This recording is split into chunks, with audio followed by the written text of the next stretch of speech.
So in this video, we're going to do a couple of transformations. We're going to transform this image here into this image, which we've already done, so that's not much of an achievement.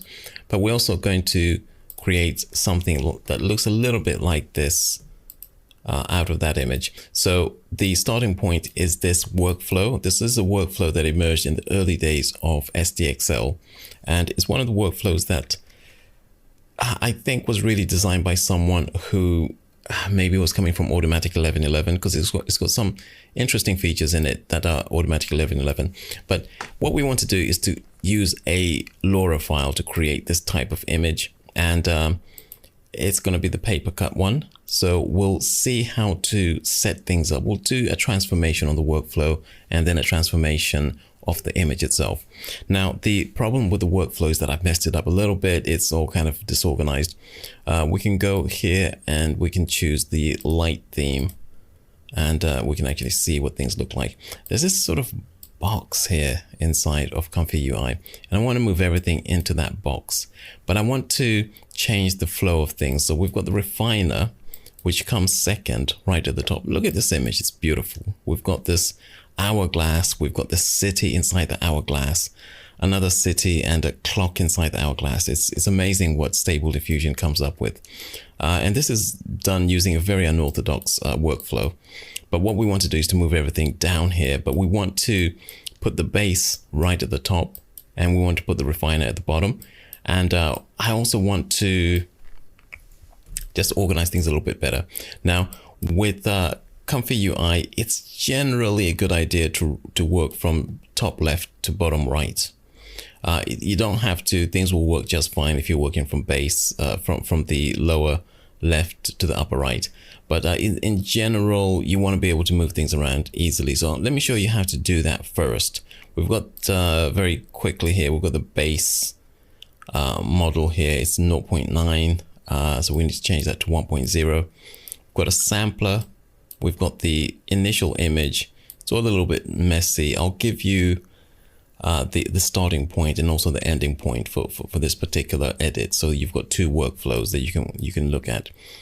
We've got this refiner output here. It's grouped, and we've got the refiner checkpoint here. That's in a group as well. So let's go ahead and move this stuff around. We want the refiner to be at the bottom. So if we start to move this, it moves this guy as well. So I'm just going to move this one here, move this bad boy down here. Awesome. Like that. And then we'll move this guy up here. Maybe even resize this so that it's a little bit larger. These are these image sizes are 1080 by 1080. So it's actually quite a lot larger than you can see them on the screen. And with Comfy UI, we just speed through rendering this. It's pretty quick, and it's a lot quicker than Automatic 1111. Let's keep the base up here for the time being, but let's move the refiner checkpoint down here. Okay.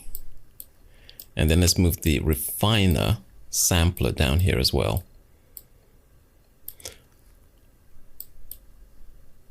Now we've got an unusual arrangement, which is these clip text and code links, and we'll shift select those two.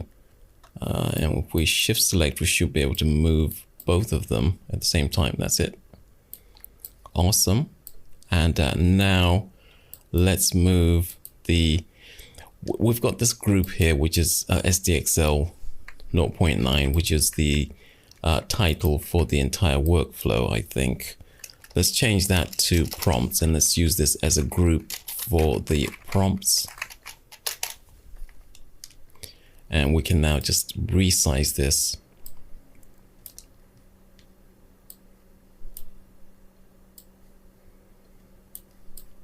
And we can bring the positive prompt up here. And what we'll do is just resize that down, because we don't need we need a little bit of space. The negative prompts, generally the advice is to keep the negative prompts fairly simple in SDXL, which is what we're going to do here. Just a couple of words, that will do. And when they're grouped together, we can move them together like that. Oops.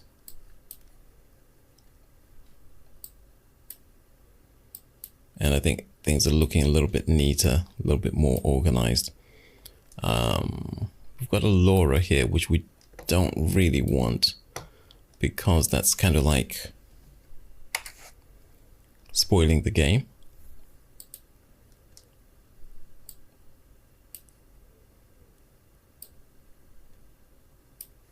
We want to add the Lora a little bit later.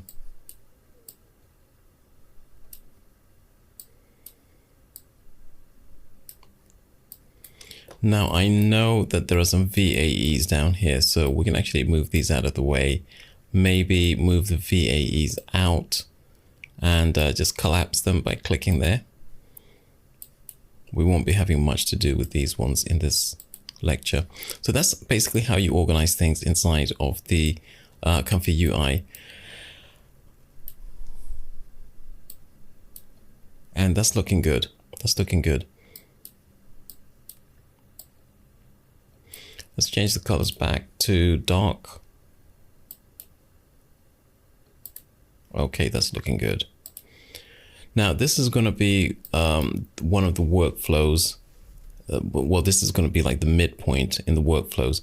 If I do a render at this stage, let's see if it actually works, or if I've made a mistake. Okay, it's got, we need an input here, and it's telling me that we don't have an input, and I think that's because we got rid of the Lora file. So let's just connect the positive prompt.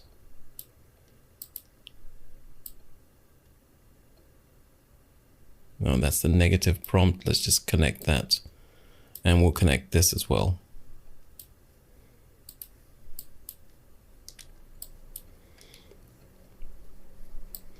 Now we're working with a 1080 by 1080 image, and the reason it's 1080 by 1080 rather than 1024 by 1024 is that I found just simple change in the size produced a radical change in the image that we were getting, and I prefer the 1080 by 1080.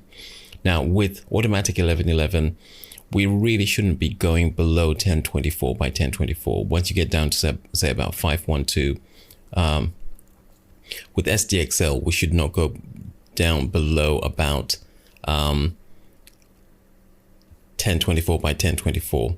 If we go down to about 512 as we do with SD 1.5, things begin to look weird, and you should try to stick around that 1 megabyte range.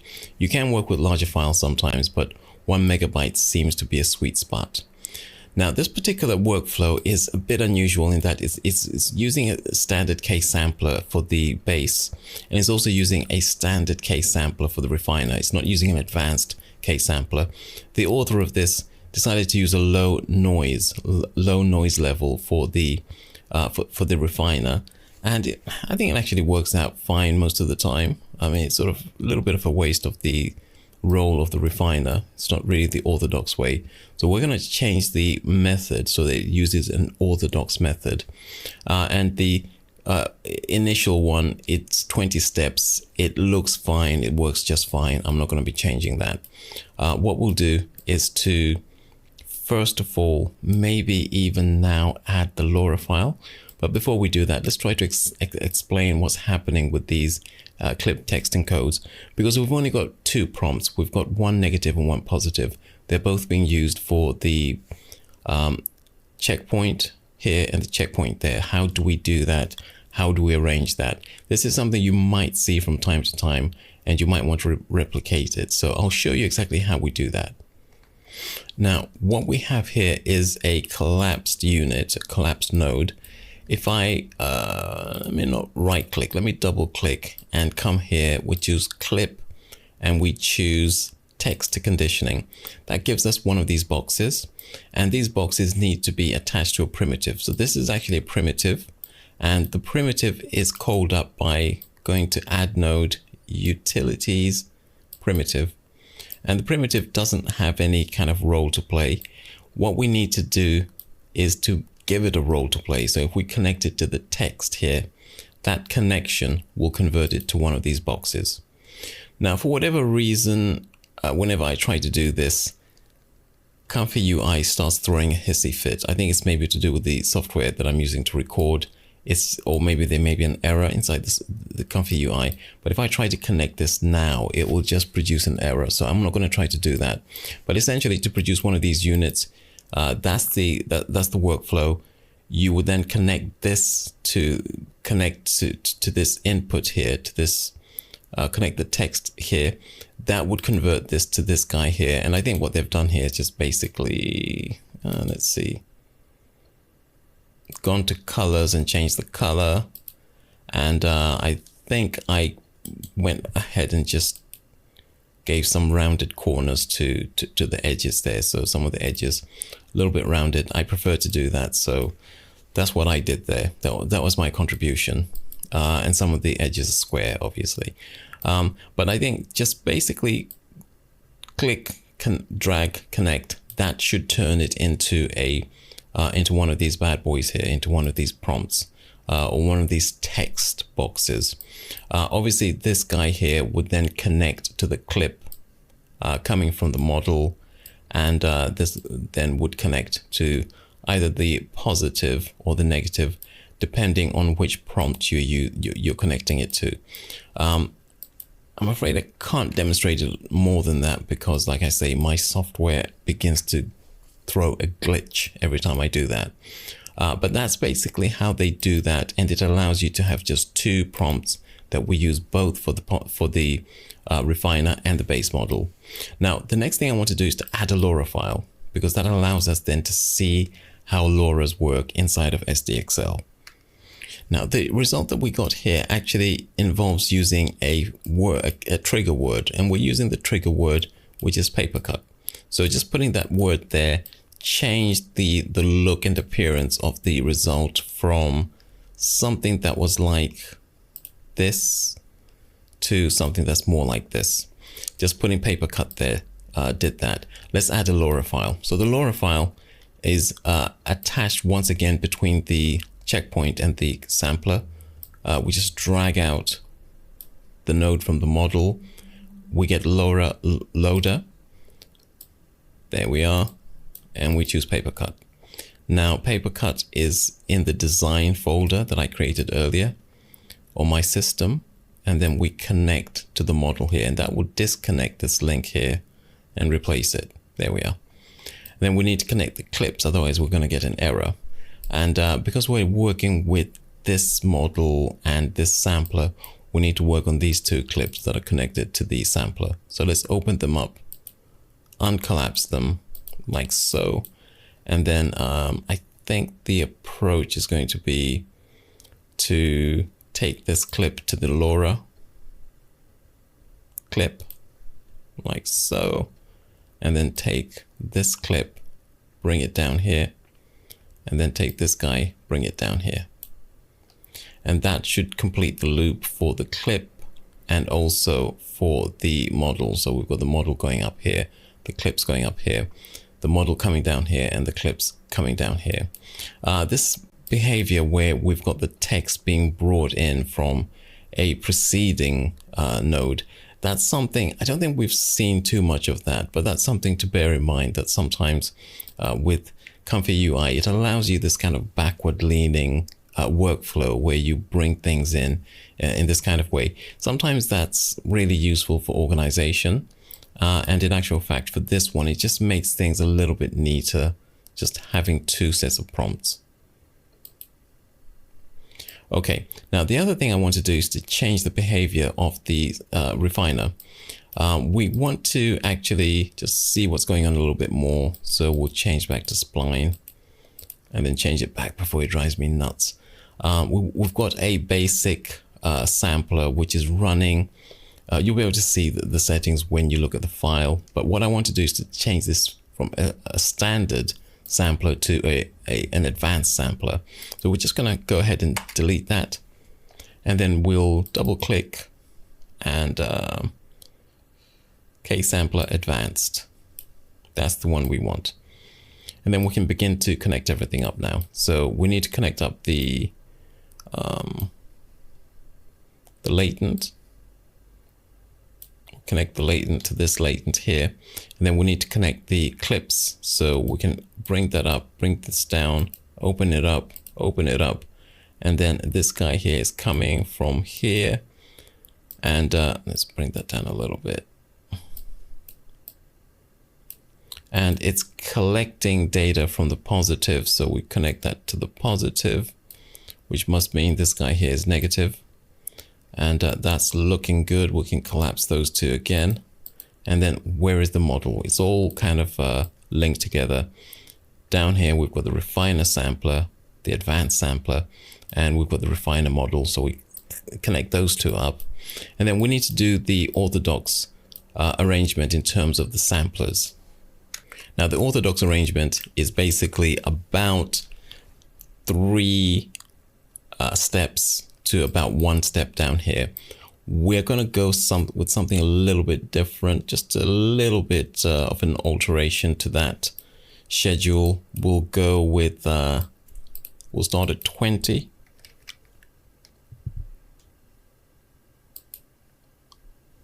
And increase the steps there to 25. Okay. And that means we do the first 20 steps and then we do the last 5 steps here. That ratio of about 4 to 1, that's going to be good for this image, I think. And I'm just going to move the seeds up a little bit, maybe fix it like that. Okay, let's run this and see what happens. Now, I think what will happen is that we won't get an image here. That's because the VAE code is not connected. So let's open that up and connect the latent to the samples there. Once we've done that, it should run. So what I'll do is to cue the prompt, and maybe we'll change things back to the straight mode. And what you'll be able to see here is that with Comfy UI, it runs fairly quickly. Even when dealing with the 1024 or 1080 by 1080 image, it does run very quickly. Once you get to very large image sizes, you begin to get this sort of accelerating reduction in speed, and it's exponential. The resources you require are sort of exponentially increasing as you increase the size of the images. But for a standard 1024 by 1024, even with my screen recorder, using the graphics card, it runs pretty quickly. And this is one of the big advantages of using Comfy UI over automatic 1111. So you can see that we were able to take a workflow that was essentially an automatic 1111 workflow and very, very quickly change it so that it follows the more orthodox method of having a sampler and then an advanced sampler inside of Comfy UI, having a beginner phase for the base model and an ending phase for the refiner model. And I would say this looks good. Let's just zoom in. That looks like a nice type of paper cut design. And if we compare it to some of the earlier ones that we were looking at before,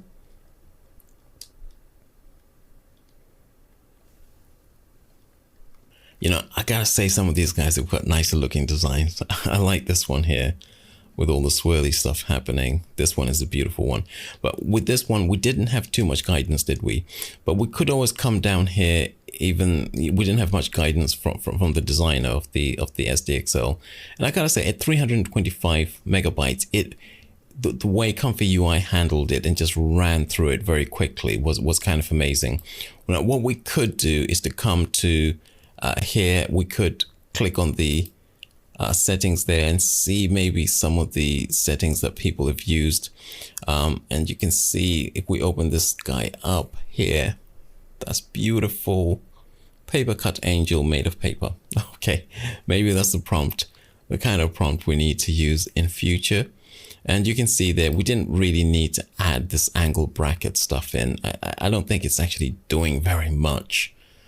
We could just go ahead if we wanted to and change the settings with the strength and the clip model. So now if you're wondering why we've got the model and the clip, it's kind of accessing, it's influencing both the model, the checkpoint, and also it's accessing the clip, the clip network, the neural network. So you can change the settings for both of them and it will influence the outcome that you get. I think with this one, a setting of 1.0 worked very well. And one of the things I noticed with this one was that the clock face, we actually had 1, 2, 3, 4, 5, 6. This is unusual with SDXL. It doesn't always get the numbers right. It doesn't always get the numbers right. And with this one, maybe because clock faces are fairly standard, it was able to interpret the clock face correctly. That's impressive. And I really like the outcome. So that basically is how we would transform a sort of unorthodox automatic 1111 image-to-image workflow to a standard SDXL workflow inside of Comfy UI. When I say standard, it's basically the workflow that you would find being advocated by the developers who initially came up with the idea of having multiple models. And we also looked at how to reorganize the space to make it a little bit neater and a little bit more logical. And hopefully when you get these files, you'll be able to play around with them and to see the changes that I made and how everything works and links together. So look out for the files inside of the resources. And I will just end by saying, I think it's a great idea to go to Civit AI, look for a few more Loras that would really work well with your kind of workflow, and try to start getting stuck in using them and seeing how well they can work. The ones that are like this one here, they can really transform your images and they can produce a really nice result with very little work inside of Comfy UI. So I think this is a great resource to make use of in your creative journey.